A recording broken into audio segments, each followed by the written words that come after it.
Hello আমার মিষ্টি মিষ্টি বন্ধুরা, তোমরা সবাই ভালো আছো আশা করি। আর আজকে দেখো একটা নতুন ভিডিও নিয়ে চলে এসেছি। সেই নতুন ভিডিওটা হয়েছে যে কালকেই কিন্তু অর্ধেকটা ভিডিও দিয়েছিলাম, আর এই অর্ধেকটা ভিডিও আজকে শেয়ার করব, তাই ভিডিওটা এডিট করছি। তো বন্ধুরা দেখো, আগের ভিডিওটা কিন্তু চা খাওয়া অবধি রয়ে পড়েছিল। তারপর চা খাওয়া শেষ করেই রান্নাঘরে চলে গিয়েছিলাম।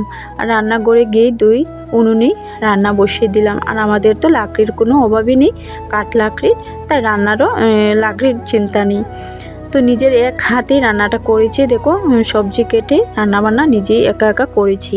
তো এখানে দেখো ফুলকপি আলু দিয়ে একটা মাছের ঝোল করেছি, আর এখানে পোড়াশ বিচি দিয়ে একটা ডাল করেছি, আর এখানে মাছের মাথা দিয়ে একটা ঘন্ট করছি লাউ দিয়ে, আর ভাজা বড়া একটু করব। তো এদিকে কিন্তু বেগুন ভাজাটা করে নিচ্ছি। আর আমাদের যে ধান ক্ষেত করা হয়েছে, এই নতুন ধান দিয়ে আজকে চাল বের করে ভাত রান্না হয়েছে। আগে পূর্বপুরুষের নামে ভালো মন্দ একটু রান্না করে দিতে হয়, তারপরে আমাদের নতুন চালগুলা খেতে হয়। তো দেখো ভালো মন্দ বলতে যা যা রান্না করেছি তোমাদের কাছে তো রান্নাটা শেয়ারই করেছি। আর এখন এই যে একটা কলা পাতার মধ্যে সুন্দর করে সাজিয়ে দিলাম। তারপর কাকিমা নিয়ে দিয়ে আসলো, কাকিমা নয় ওনার ছেলে নিয়ে দিয়ে আসলো, ভুল হয়ে পড়েছে একটু কথাটা। তারপর সবাইকে দেখো এখানে খাওয়া দাওয়া দিয়ে দিলাম। আর বাইরের 2-4 জন লোক ছিল, আর ঘর মালিকও ছিল, কাকিমা তারা তো আর ছিলই। তো সবাইকে খাওয়া দাওয়া দিয়ে আমিও নিজে খাওয়া দাওয়া করে বাসনপত্র পরিষ্কার করে একটু রেডি হয়ে পড়লাম।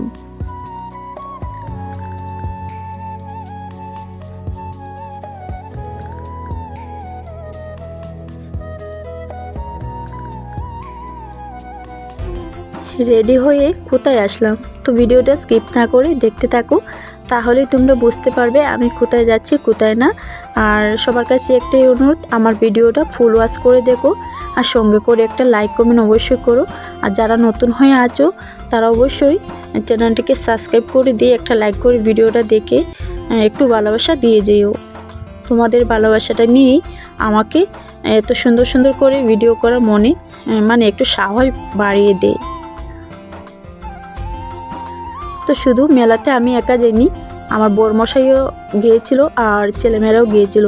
আমার কিন্তু যাওয়ার একদমই ইচ্ছে হয়নি, শরীরে একদমই ভালো লাগছে না, এত ব্যস্ততার মধ্যে ছিলাম। ছেলেমেয়েরা এত বায়না করছে যে মেলাতে যাবে, তাই ছেলেমেয়েদেরকে নিয়ে আসতে হলো, আর ওদের বায়নাটাও রাখতে হলো। তো প্রতি বছরই এই পৌষ মাসে পৌষ সংক্রান্তিতে আমাদের এদিকে অনেক বড় একটা মেলা বসে। আর এই মেলাটা কিন্তু একটা মন্দিরের পাশাপাশি বসে, সেই মন্দিরের নামেই কিন্তু মেলাটা বসে। আর যখন মেলাতে গিয়েছিলাম অনেক লোকজন ছিল, আর এত ধুলাবালি ছিল কি বলবো, চারিটা দিয়েই শুধু ধুলাবালি। তো বন্ধুরা তোমরা ভিডিওটা দেখতে থাকো।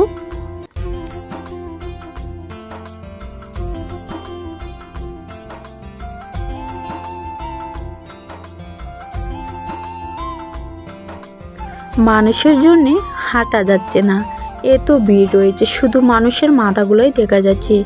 আর ওই দিকেই কিন্তু মন্দিরের রাস্তাটা রয়েছে। আর এই জায়গাগুলো কিন্তু একটু টিলা টিলা মানে উঁচু উঁচু টাইপের রয়েছে। আর এই উঁচুতেই কিন্তু মন্দিরটা রয়েছে, দেখবে অনেকটা সিঁড়ি বেয়ে বেয়ে গিয়ে কিন্তু মন্দিরে উঠতে হয়। তো তোমরা ভিডিও দেখো, তাহলে বুঝতে পারবে।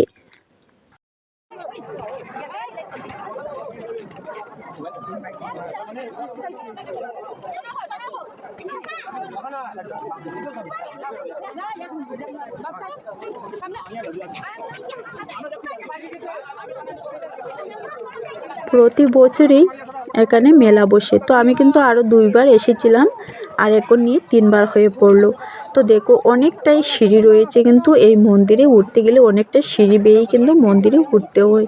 আর সাইডের দিকে যা রাস্তা রয়েছে, এই যে যেদিকে পারছে চলে যাচ্ছে। আর সিঁড়ি দিয়ে কিন্তু কোনো জায়গাতে এত ভিড় রয়েছে, এক জায়গাতে হাঁটতেই পারছিলাম না। তো দেখো আমার পিছনে আমার মেয়েও রয়েছে, ছেলেও রয়েছে, ওর বাবার সঙ্গে হাতে ধরে ধরে হাঁটছে, কেননা অনেক ভিড় রয়েছে সেজন্যে।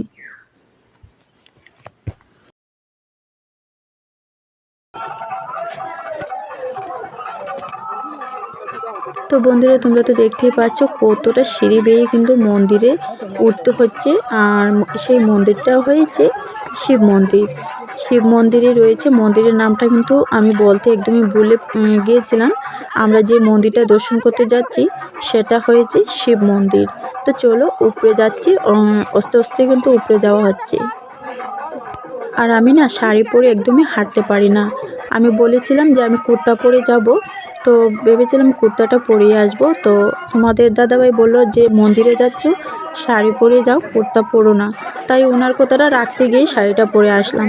আর শাড়িটা পরে আসলেও ভালোই হয়েছে, মন্দিরে শাড়ি পরে আসলেই ভালো লাগে। তারপর দেখো মন্দিরে উঠে পড়েছি। আর এই যে এত ভিড় রয়েছে, ভাবছি মেন মন্দির যেখানে রয়েছে সেই জায়গাটাতে কিভাবে পৌঁছাবো।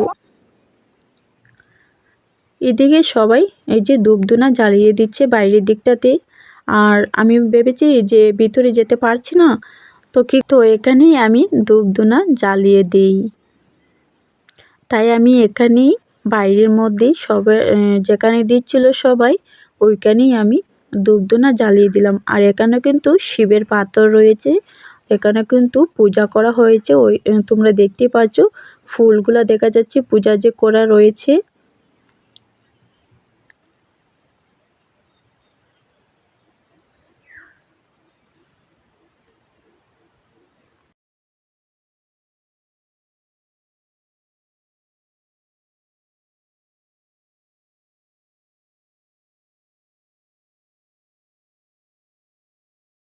ধূপগুলা জ্বালিয়ে মন্দিরে দেখে এই ধূপগুলা এখানেই রেখে দিয়েছিলাম। আর এই যে মেন মন্দিরের সাইডে দিকে দেখো কত ধূপধুনা জ্বালিয়ে দিচ্ছে সবাই। আর ভেবেছি এসেছি যেমন মন্দিরটা দর্শন করেই যাব। তাই একটু ভিড়ের মধ্যেই লোকজনের মধ্যে একটু ঠেলা ধাক্কা করে ভিতরে ঢুকে পড়েছি।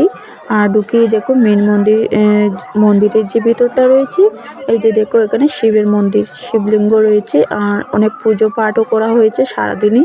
আর বাইরের দিকে তো গান কীর্তন হতেই আছে। তারপর এখানে দক্ষিণা দিয়ে প্রণাম করে একটু চরণামৃত খেয়ে নিচে নামতে শুরু করে দিলাম। তো মন্দিরের উপরে দেখার মতো এমন কিছুই ছিল না, শুধু মন্দিরটা দর্শন করার জন্য উপরে ওঠা। আর নিচেতে মেলা বসেছে, তো সবাই যখন যাচ্ছে মন্দির তো দর্শন করবেই। আর মেলাতে খুব সুন্দর সুন্দর জিনিসপত্র উঠেছিল, কিন্তু কিছুই আনতে পারলাম না, মানে অনেক ভিড় ছিল তো তাই কিছু নিতে পারিনি। যদি নেওয়ার চেষ্টা করতাম তাহলে অবশ্যই নিতে পারতাম। তো চলো বন্ধুরা, আমরা যখন বাড়ি থেকে এসেছি তখন তো টোটো করে এসেছি রিজার্ভ করে, তা এই টোটোতেই আবার বাড়ি চলে যাচ্ছি। আর বাড়ি গিয়েই কথা হবে। বাড়ি এসে মেয়েকে বললাম একটু ভিডিওতে আসো, মোবাইলটা ধরলাম।